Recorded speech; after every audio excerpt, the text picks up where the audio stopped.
Our next speaker is the play-by-play announcer of the Baltimore Ravens, a television sportscaster, and the owner of a corporate communications coaching firm. He's also the co-founder of Trigger, an employee evaluation platform.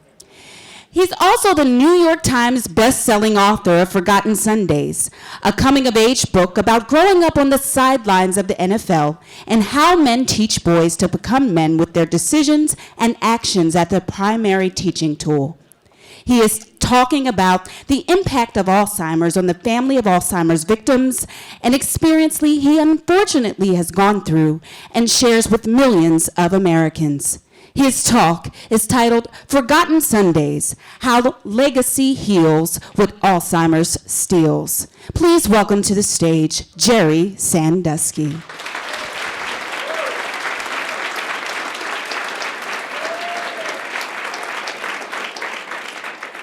If you had been with me on November 5th, 2011, as we walked across the tarmac at BWI Airport to board the Ravens charter flight for a game in Pittsburgh the following night, you would have felt that cold November breeze on your face, the front edge of winter. And if you'd been with me as we climbed the back stairs to board the flight, walked down the left aisle, and got to my seat, 37C, you would have noticed what I noticed as I peeled off my black leather jacket, put it in the overhead bin, and clicked it shut. You would have noticed the whole plane staring at me. Not in a casual, hey, Gerry got on the plane kind of way, but in the kind of way that was so pronounced, I actually thought for a split second, did I forget to wear clothes today? That's when my producer sitting next to me handed me his cell phone and whispered, Houston, we have a problem. You see, that's the day the story broke that former Penn State coach Gerry Sandusky was arrested and charged on multiple counts of child molestation. Gerry Sandusky. Son of a... What are the odds? What are the odds? Fortunately, it's called a homonym, two words that sound identical but really aren't. There is one detail that's different in our name. He spells his first name with a J. I spell mine with a G. Turns out there's a big difference between the 7th letter of the alphabet G and the 10th letter of the alphabet J. If you're Gerry with a J, you're doing 50 to life. If you're Gerry with a G, you're coming to life in your 50s. It's good to be Gerry with a G. Here's the wild thing about this coincidence. I have no idea why I spell my name with a G. My parents just decided it, and it was never an issue while they were alive to talk about. I like to think it was because my mom was this woman of tremendous intuition, just knew I would need that G in my back pocket at some point in my life. Because evidence suggests she had a clear trend going in another direction. I'm the last of 5 kids, the youngest of 4 boys. My brother's names are Jack, Jim, and Joe. My father's name was John. My father was a member of what Tom Brokaw would call the greatest generation. He graduated from high school the next day, enrolls in the Army, fights in World War II. Comes back home, attends college on the GI Bill, becomes the first football All-American ever at Villanova. Goes on to a great pro career. Is drafted in the 2nd round by the Cleveland Browns, makes $5,000 a year. Man, I'm a generation too early. Goes on to coach in the NFL, coaches in 4 Super Bowls, for 5 decades, coaches 6 Hall of Famers. And at the end of his life, he forgot it all. Alzheimer's took every one of his memories. Show of hands. How many of you, 1 or 2 degrees, have been touched by Alzheimer's? Look around this room. It is a national epidemic, and it's growing exponentially. Now, the human brain is an amazing thing. Scientists estimate we have 100 billion neurons in our brains. Shortly after we're born, our brain stops producing neurons, and the memory capacity of your brain is entirely dependent upon each neuron's ability to make connections with other neurons. 100 billion neurons can each make 1,000 connections, each one. It creates a memory storage capacity that is so vast, listed numerically, it makes, ironically, no sense to your brain. It could be as large as 10 petabytes. It could be as small as 2 petabytes. To give you a perspective, to create 1 petabyte, if your brain were a DVR, to create 1 petabyte, it could record 300 million hours of television. I don't care how much Netflix you binge. That's a hell of a lot of TV. In order to record that much TV, your TV would have to run 24 hours a day, 7 days a week, 365 days a year, and your DVR would have to record it for 34,000 years. That's 1/10 of your brain's capacity. So to say Alzheimer's is a colossal crime is not an understatement. It is the largest crime in America today. And the apex of the emotional pain of that crime for the loved ones, and you just saw a room full of those loved ones, comes on the day when you look at your loved one's eye, right in the eye, and they no longer recognize you. Not miscommunication, not confusion as to who you are, blank. That day came for me when I looked at my father near the end of his life. My brother Jim and I were visiting him at his assisted living facility in Florida, and we may as well have been chairs in the room. There was no recognition because Alzheimer's had stolen every one of his memories. We were sitting in a small common room, bright yellow walls, white lace curtains, sunshine streaming into the room. And my father was staring at a black and white movie, an old Jimmy Cagney movie. And I've often wondered, was it something he saw in that movie that he had seen 100 times? Or was it just that occurrence? And some of you have probably had this experience. Late stage Alzheimer's, there's this tiny window that appears sometimes, a window of clarity where everything lines back up. The movie The Notebook made that window famous. And for my father, all of a sudden, that window lined up. He looked at my brother and I. He was so overwhelmed, tears streaming down his eyes. So grateful we were there. He wanted to have a conversation, but he knew he didn't have time. He only had time for a talk. He only had time for one message. He looked at us both and he said, God, I always thought the end of your life is where you'd have time to celebrate all you did and share it with the people that you lived your life with. But you know, Mom died so young. And now me, God, everything's so messed up. He used a much stronger word than messed. He was, after all, a former football coach. And then he looked me right in the eyes. He said, don't wait to live your life. Live now. A minute later, I saw the fog of Alzheimer's roll back over his eyes. He turned his attention back to the TV screen, and he never recognized my brother and I again. I never heard my father's voice again, and yet I hear it every day. Live now. It's why I wrote a book. The book is called Forgotten Sundays, and I chose that title because as a football player and coach, Sunday was the pivotal day in my father's life. I mean, we were all about faith, football, and family. And I won't lie, sometimes football was first. And forgotten is the obvious part, because I thought I could reach back into the maw of Alzheimer's and pull back some of those memories to keep them alive if I could get them down on paper, if I could get them onto a computer screen, if I could get them into a book. That's what I set out to do. But what I discovered was something far more amazing, something I did not realize. I discovered 2 very powerful lessons in writing the book. I discovered that men teach boys how to become men through their actions and their decisions primarily. And in the really important lessons, only a few words are needed. And the other thing I discovered was legacy heals what Alzheimer's steals. The theft of Alzheimer's is real and it is painful, but it is temporary. Legacy is not. As I struggled as a father and a husband to figure out how to navigate my family through this god-awful situation where I have a shared-sounding name with the worst criminal in America, hey, I try to laugh as much as possible, but I'm telling you, in the moment, it was not ha-ha fun time. My wife's getting harassed at the grocery store, my son's getting harassed at school, and my daughter, who's just gone to college, is getting into fights at bars. When a guy starts making fun of my name in the bar, my daughter walks up to him and says, stop it. He won't. She punches him in the mouth. Now, the fact that she wasn't old enough to be in the bar is another story for another day. But the wheels are coming off the bus. And it's not like I have a neighbor named Bernie Madoff who's a baker who I can talk to about name confusion. So I leaned on legacy.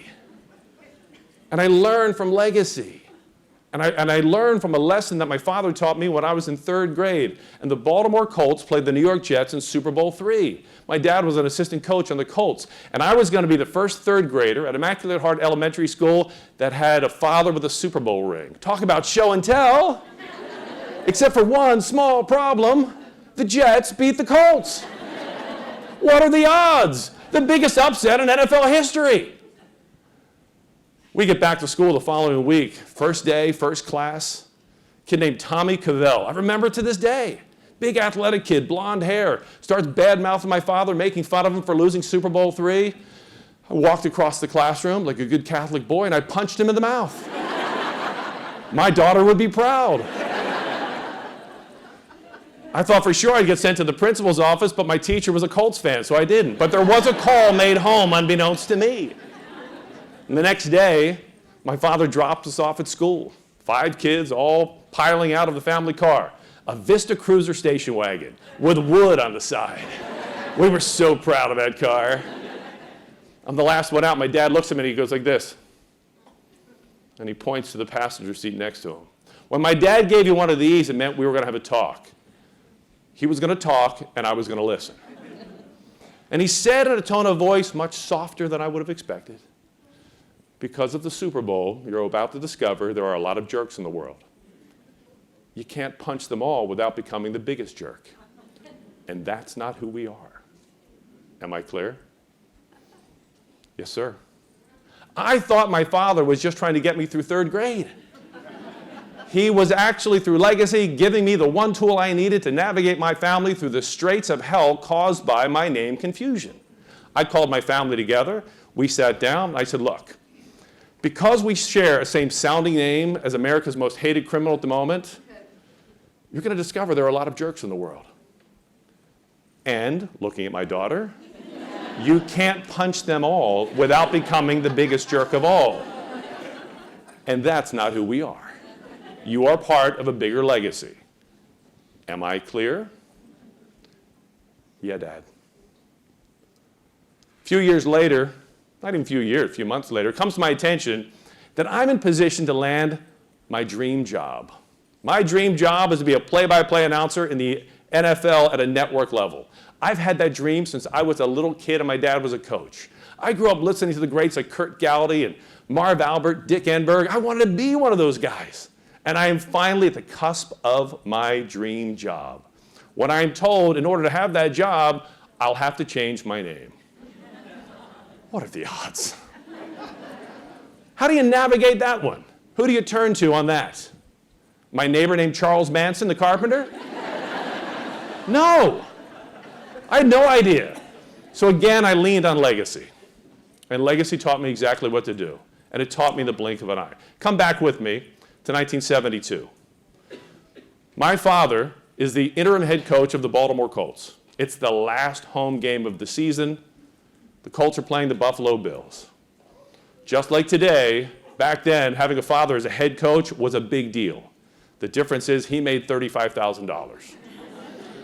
When he became the interim head coach, the general manager told him he could not play the great Johnny Unitas anymore. They were going to trade Unitas at the end of the year, and they wanted him to go away with as little fanfare as possible. But Colt fans wanted to say goodbye. So during that game, they hired a banner plane that pulled a banner over top of the stadium. The banner read, "Unitas we stand." 60,000 people stood and applauded.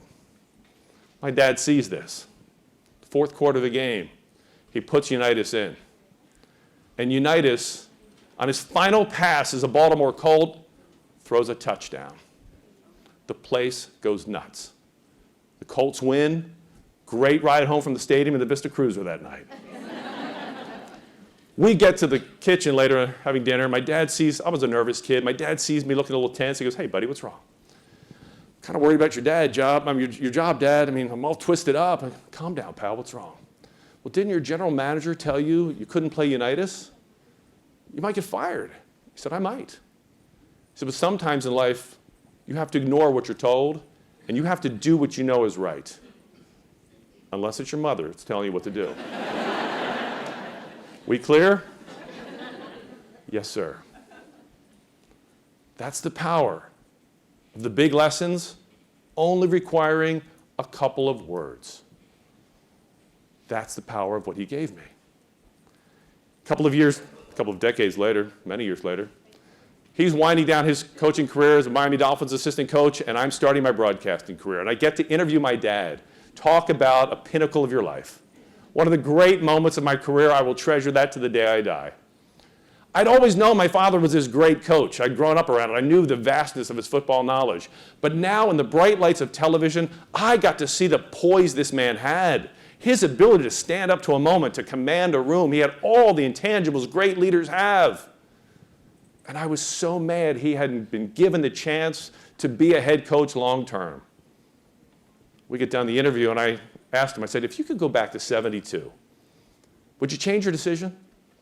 Would you keep Unitas on the sideline? Maybe you keep the head coaching job. Maybe you go on to be one of the winningest head coaches in the NFL. He smiled, shook his head, and said no. He said, you see, success isn't just about the wins and the awards. Success is what you do with what you have while you have it. And success is not just what you're willing to do to achieve your goals. Success is what you're not willing to do as well. Well, the decision was easy at that point. Pursue my dream job, change my name. All I had to do was change my dream. Thanks, Dad. That's the power of legacy.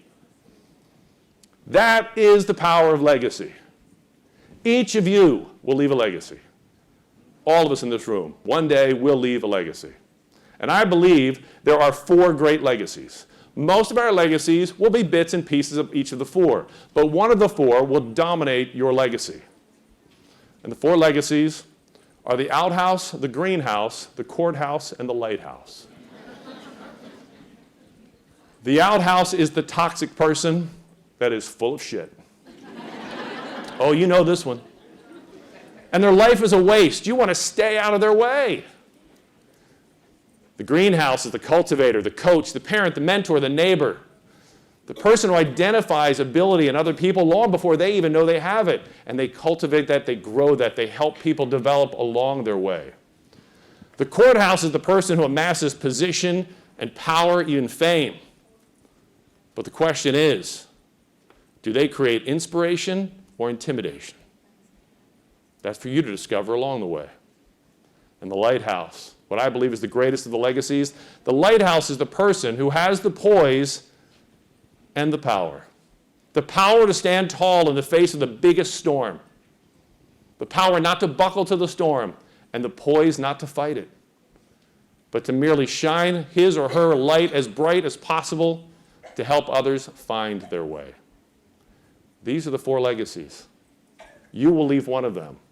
The choice is yours, and the universe is waiting for your answer. So are your loved ones, so is the next generation, because they will lean on that legacy for guidance the way I have leaned on mine. Even if Alzheimer's were to steal your memories, even if Alzheimer's were to steal my memories, in the end, legacy heals what Alzheimer's steals. That's the power. And your name will be the shorthand of that legacy that will tell others for all time what you did with what you had while you had it. You see, in the end, it's not your name that gives meaning to your life. It's your life that gives meaning to your name.